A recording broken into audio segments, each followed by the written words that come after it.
Esta semana no Saúde em Foco, um olhar sobre a vida das pessoas com albinismo em África. Uma organização do Zimbábue luta contra o cancro da pele entre os albinos e a vida de quem é mãe de uma criança com paralisia cerebral. E uma nova vacina contra a malária poderá salvar milhões de pessoas. Este é o Saúde em Foco.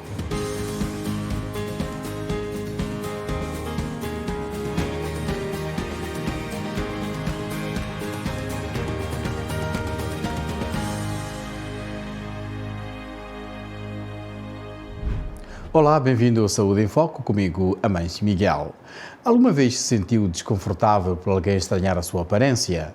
Para muitas pessoas com albinismo, a resposta é sim. O albinismo afeta pessoas em todo o mundo, independentemente da raça, etnia ou género. É uma doença genética em que o corpo produz pouca ou nenhuma melanina, responsável pela pigmentação. A quantidade ou tipo de melanina numa pessoa determina a cor da pele, do cabelo e dos olhos. A melanina também desempenha um papel no desenvolvimento e função dos olhos. Como resultado, as pessoas com albinismo enfrentam desafios únicos com a visão, incluindo movimentos oculares rápidos e involuntários e extrema sensibilidade à luz.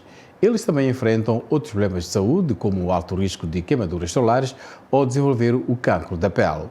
Vamos ao Zimbábue, onde um grupo de caridade está a angariar fundos para um produto básico que pode ser fundamental para as pessoas que vivem com albinismo, o protetor solar. O grupo As Mãos Nobres do Zimbábue divulgou um relatório em setembro, dizendo que uma em cada 3 pessoas com albinismo no país morre de cancro de pele antes dos 40 anos, incluindo crianças menores de 8 anos. O relatório de setembro da Organização de Caridade Mãos Nobres do Zimbábue afirma que uma em cada 3 pessoas que vivem com albinismo no Zimbábue morre antes de atingir os 40 anos devido ao cancro de pele. Agora, Marvelous Tchuma, com albinismo, está a ajudar o grupo sem fins lucrativos a arrecadar fundos para um recurso simples, mas que salva vidas: o protetor solar.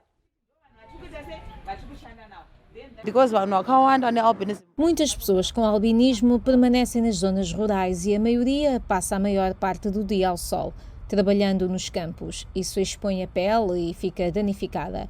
Eles não têm produtos químicos para enfrentar o calor para que a pele não seja queimada. Loveness Mainat é mãe de 4 filhos, 2 deles vivem com albinismo. Os protetores solares são caros. O mais barato, $15 o tubo de 200 ml. Então, tem sido muito difícil ter acesso a protetores solares. Mainat espera que as coisas melhorem agora que a Universidade do Zimbábue, financiada pelo governo, está a fabricar protetores solares. Joe Shimfambe é cientista nanofarmacêutico e professor na Universidade do Zimbábue. No Zimbábue, um protetor solar típico, por exemplo, marcas líderes cujos nomes não posso mencionar, custa entre 10 e $20 americanos por embalagem, mas na nossa unidade de proteção solar custa apenas 5 a $6. Segundo a Organização Mundial de Saúde, o albinismo é uma condição hereditária em que pouco ou nenhuma melanina é produzida, causando falta de pigmentação na pele, olhos e cabelos. A falta de pigmentação, que protege a pele da radiação solar, pode deixar a pessoa vulnerável ao cancro da pele, diz a Agência de Saúde da ONU. O Dr. Trevor Kanyoa, da OMS Zimbábue, diz que os albinos devem limitar a sua exposição ao sol e obter cuidados profissionais. Eles também são incentivados a olhar para si mesmos, a fazer autoavaliações regulares de sua pele. Estão a aparecer manchas prejudiciais à saúde? Ou caroços? Ou algo que possa preocupá-los? A detecção precoce permite que os profissionais tratem melhor doenças como o cancro da pele, afirma a OMS, resultando em menos mortes. As pessoas com albinismo são frequentemente estigmatizadas. Em algumas comunidades, as suas vidas estão em perigo devido a certos mitos e conceitos errados. Para obter mais informações sobre o que pode ser feito pelos direitos e bem-estar dos albinos, a nossa correspondente Cat Short, na Zâmbia, conversou com Moluka Ann Drummond, especialista independente das Nações Unidas.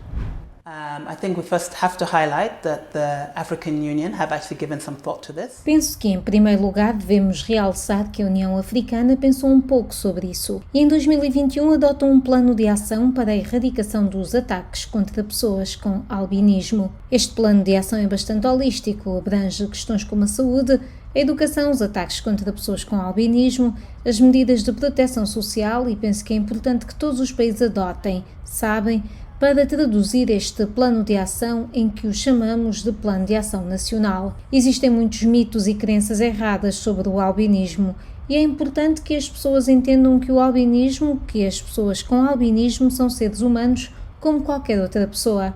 A única diferença é que eles têm essa condição, o que significa que não têm pigmentação, não têm melanina. Então precisamos de ter uma consciencialização. Precisamos estudar isso nas escolas, entendendo o que é genética. E então a outra coisa que direi são retratos positivos.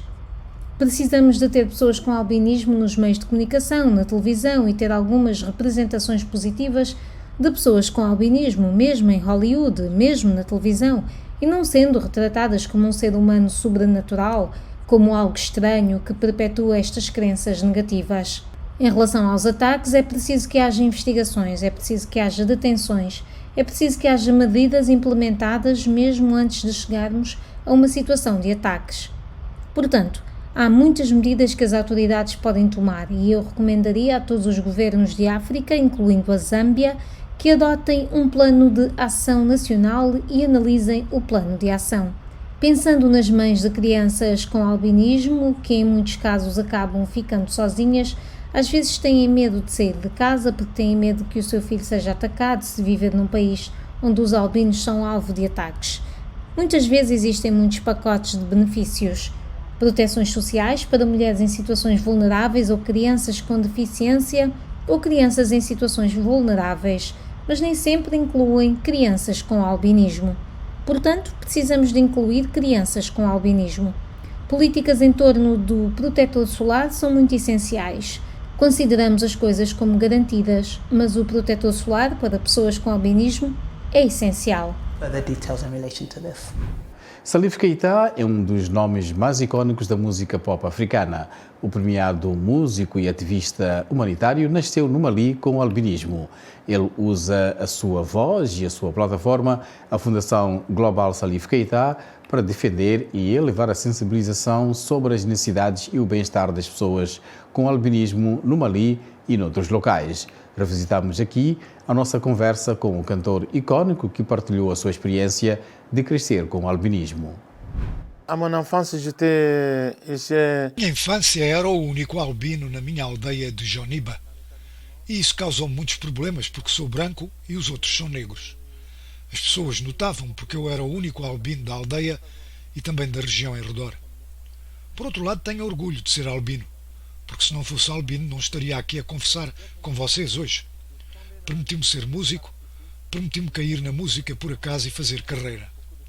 Existem muitos sacrifícios humanos perpetrados contra albinos e a razão por trás disso é a ignorância. É cultural. As pessoas fazem isso há séculos. Acham que podem capturar os poderes dos albinos matando-os, coletando os seus cabelos, vendendo parte dos seus corpos como fariam com os animais. Eles drenam o sangue e depois bebem-no. Estão a fazer coisas horríveis como essa e nós procuramos uma maneira de combater isso. Mas é cultural. Uma pessoa sozinha não pode mudar a opinião das pessoas e aumentar a consciencialização. A África sozinha também não pode fazer isso sozinha. A África precisa de ajuda do Ocidente, que compreende os problemas do albinismo. O albinismo é a falta de melanina, é um problema de pigmentação. Mas nem todos os africanos sabem que é um problema de pigmentação. Então, os albinos são estigmatizados, sacrificados por causa das crenças tradicionais. Nós, albinos, somos humanos. Não somos diferentes, como todo mundo. Precisamos de amor e ajuda. O Dia Mundial da Paralisia Cerebral é comemorado a 6 de outubro e tem como objetivo aumentar a aceitação desta condição. Nos países em desenvolvimento, como a Nigéria, os cuidadores e pais de crianças com paralisia cerebral lutam por apoiar as crianças e lidar com o estigma da doença. Quando o filho de Zainab Obomokai Max foi diagnosticado com paralisia cerebral 2 meses após o seu nascimento, ela deixou o emprego como cabeleireira para ser sua cuidadora a tempo inteiro. The mental stress is there. Ele chorava 48 horas sem parar. O stress mental está aí. Because I wake up every morning, I see him. E é uma coisa cotidiana porque acordo todas as manhãs e vejo sem as coisas que ele deveria estar a fazer agora e não as pode fazer.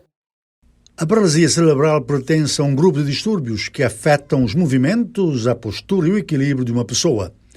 O marido de Obomokai, Julius Obomokai, tem dado apoio. Ele faz as sessões de fisioterapia em casa para diminuir os encargos financeiros. Try my best to assist, beat him. Sempre que estou em casa, procuro ajudar ao máximo. Dou banho, alimento. Acredite, alimentar uma criança com necessidades especiais não é para os medrosos. A paralisia cerebral é a causa mais comum de deficiência física em crianças em todo o mundo, de acordo com a pesquisa do Instituto Nacional de Saúde. Existem cerca de 2 a 3 casos por cada 1000 nascimentos, de acordo com o Centro de Controlo de Doenças. As mulheres suportam o peso de cuidar as crianças. Saudatu Madi, defensora dos direitos das mulheres nigerianas, afirma que isto está enraizado numa disparidade de género em casa, onde as mães são muitas vezes as únicas cuidadoras. A questão de género em torno disso é que, em muitas famílias hoje, há uma abdicação da responsabilidade de criar os filhos, porque as pessoas acreditam que é responsabilidade exclusiva da mãe. Rembafan Dorin Gutsaf diz que a pressão desta tendência sobre estas mães pode causar traumas e levar ao isolamento. Elas mudam o foco de si mesmas para essas crianças e isso pode até levá-las à depressão. Trabalhei com pessoas que durante anos tiveram os seus filhos trancados a 7 chaves só porque não queriam que as pessoas vissem essas crianças. Obomokai lançou uma organização sem fins lucrativos em 2021 para apoiar crianças com necessidades especiais e mães como ela. É uma coisa boa. Eu decidi, quer saber, se puder ter uma fundação que possa cuidar dessas crianças enquanto os pais saem para trabalhar, é uma coisa boa. Mas parece que é necessário mais para resolver o problema. Especialistas em psicologia na Nigéria apelam ao governo a que invista mais na sensibilização e no apoio. A Organização Mundial da Saúde aprovou uma segunda vacina contra a malária recentemente. Espera-se que o novo medicamento seja rapidamente lançado em países de África nos próximos meses. A nova vacina contra a malária, conhecida como R21, foi desenvolvida pela Universidade de Oxford, na Grã-Bretanha, em conjunto com o Serum Institute of India, já está a ser utilizada no Ghana e no Burkina Faso. A Organização Mundial da Saúde aprovou o medicamento na segunda-feira, abrindo caminho para o seu alargamento. Dr. Tedros Adhanom é o diretor-geral da Organização Mundial da Saúde. Em áreas com transmissão sazonal, reduziu os casos sintomáticos de malária em 75% nos 12 meses que se seguiram a uma série de 3 doses da vacina. Uma 4ª dose administrada 1 ano após a 3ª demonstrou manter a proteção. A OMS aprovou a primeira vacina contra a malária em 2021, conhecida como RTSS. Como investigador da malária, costumava sonhar com o dia em que teríamos uma vacina segura e eficaz contra a malária. Agora temos 2. A OMS diz que há pouca diferença de eficácia entre as 2 vacinas, mas a nova vacina R21 é mais barata de fazer, cerca de $2 a $4 por dose, com cada paciente a precisar de 4 doses, cerca de metade do preço da RTSS. A nova vacina também pode ser produzida em volumes muito maiores. A Serum Institute of India já está em condições de produzir 100 milhões de doses por ano, com planos para duplicar essa produção. Peritos alertam para o fato de a vacina não conseguir vencer a malária por si só e de serem necessárias outras medidas preventivas, incluindo redes mosquiteiras. E assim, amigo, aconteceu o Saúde em Foco aqui na Voz da América. Na próxima semana cá voltaremos. Até lá, um forte abraço.